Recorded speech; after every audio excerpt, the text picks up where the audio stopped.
Hello guys, welcome to mummy talks. ఇవాళ మన వీడియోలో హోమ్ మేడ్ ఇన్స్టెంట్ మిక్చర్స్ చూపించబోతున్నాము. ఇవి బేబీకి హెల్దీయే కాకుండా ప్రాపర్ వెయిట్ గెయిన్ అవ్వడానికి యూజ్ అవుతూ ఉంటాయి. ఇది రెసిపీ నెంబర్ 1లో దీన్ని మెయిన్గా యూజ్ చేసిన ఇంగ్రీడియంట్స్ బియ్యం, మినపగుండ్లు, శనగపప్పు, పెసరపప్పు అండ్ డ్రై ఫ్రూట్స్ అయిన బాదం పప్పు, జీడిపప్పు, వాల్నట్స్ యూజ్ చేశాను. వీటన్నిటిని ఓవర్ నైట్ సోక్ చేసుకొని నెక్స్ట్ డే మార్నింగ్కి ఎండలో ఆరబెట్టుకున్నాను. కొంచెం ఆరిన తర్వాత ఇలా రోస్ట్ చేసుకుంటున్నాను. డ్రై ఫ్రూట్స్ని సపరేట్గా సోక్ చేసుకున్నాను, పల్సెస్ని సపరేట్గా సోక్ చేసుకున్నానండి. వాల్నట్స్ మాత్రం మీరు సపరేట్గా సోక్ చేసుకోండి. అయిపోయిన తర్వాత మనం కలర్ అనేది చేంజ్ అయ్యేంత వరకు రోస్ట్ చేసుకోవాలి. దీంట్లో ఉండే పల్సెస్ కానీ డ్రై ఫ్రూట్స్ కానీ బేబీ యొక్క హెల్దీ వెయిట్ గెయిన్ అవ్వడానికి చాలా బెటర్. బయట సెర్లాక్స్ కంటే కూడా ఇలా మన హోమ్మేడ్ సెర్లాక్స్ యూస్ చేసుకుంటే బేబీకి హెల్దీ అండ్ హైజీన్ బాగుంటుంది కూడా. ఇవి ఇన్స్టెంట్గా అండి, ఇలాగా కొంచెం లాంగ్ ప్రాసెస్ ఇట్లాంటివన్నీ చేసుకోవడం. బట్ ఏమవుతుంది అని అంటే ఆకలేసినప్పుడు ఇన్స్టెంట్ మ్యాగీ లాగా ఇన్స్టెంట్ రెసిపీగా మనం జావ చేసుకున్నట్టుగా 2 minutesలో వీటిని కుక్ చేసుకొని పెట్టుకోవచ్చు. సో కష్టం అనుకోకుండా మన పిల్లల కోసం మనం ఓపిక్గా చేసుకుంటే బెటర్. ఇలా కలర్ చేంజ్ అయ్యేది కండి. వీటిని ఆరబెట్టేశాను తర్వాత మిక్సీ పెట్టడానికి. నెక్స్ట్ రాగులండి. ఈ రాగుల్ని నేను తీసుకొని ఒక 2 days అనేది సోక్ చేసుకున్నాను. సోక్ చేసుకున్న తర్వాత నెక్స్ట్ ఇంకొక 2 days స్ప్రౌట్స్ వచ్చే వరకు ఉంచి తర్వాత ఎండలో ఆరబెట్టిన తర్వాత రోస్ట్ చేసుకుంటున్నానండి.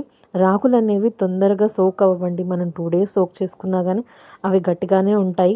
నేను ఫస్ట్ టైం ఇలా చేయడము, నాకు చేసిన తర్వాత ఎక్స్పీరియన్స్ వచ్చింది.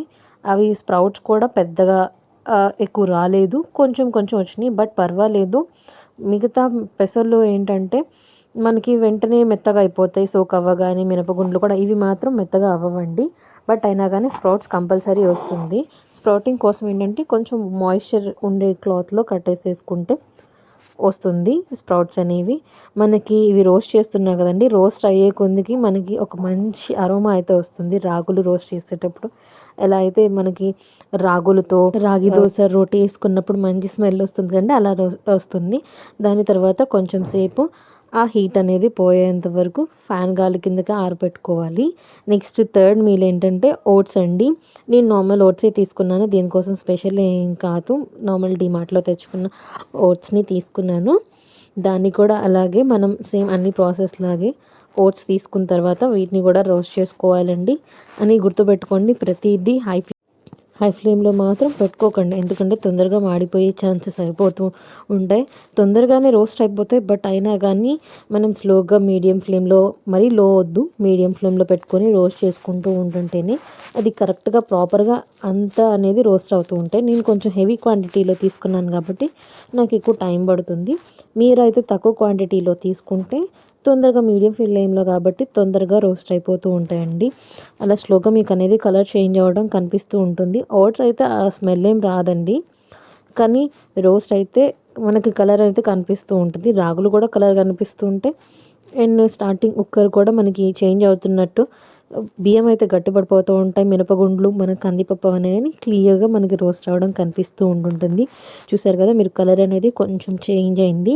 ఇప్పుడు ఈ 3 మిక్చర్స్ అండి. ఒకటేమో రాగులు, ఇంకొకటేమో కుక్కర్, ఇంకొకటేమో ఓట్స్ అండి వేసుకుంటున్నాం. ఎందుకంటే మనం ఇందాక కందిపప్పు, పెసరపప్పు ఇవన్నీ యూస్ చేసి మిక్సీ చేసాం కదా, మళ్ళీ పిల్లలకి అవన్నీ తిన్న తర్వాత కాస్త కడుపు ఉబ్బరం రాకుండా ఈ మిక్చర్స్ వాటిలలో కొంచెం కలుపుకుంటున్నానండి. అది only cooker వాటిలలోనే.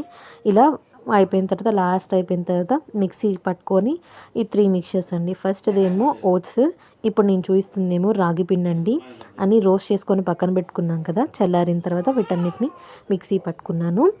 And third one వచ్చేసి కుక్కర్ అండి. స్టార్టింగ్లో ఈ మిక్చర్స్ అన్నిటిని జల్లెడ పెట్టుకునేదాన్ని. తర్వాత బేబీకి ఏంటంటే నార్మల్గా మిక్సీ పట్టేసినవి డైరెక్ట్గా పెట్టేస్తున్నాను, వాళ్ళకి నవలడం అనేది అలవాటు అవ్వాలని చెప్పి. సో ఈ వీడియో ఇప్పటివరకు చూస్తున్న వాళ్ళందరికీ thank you for watching. Like, share, comment and subscribe to mummy talks.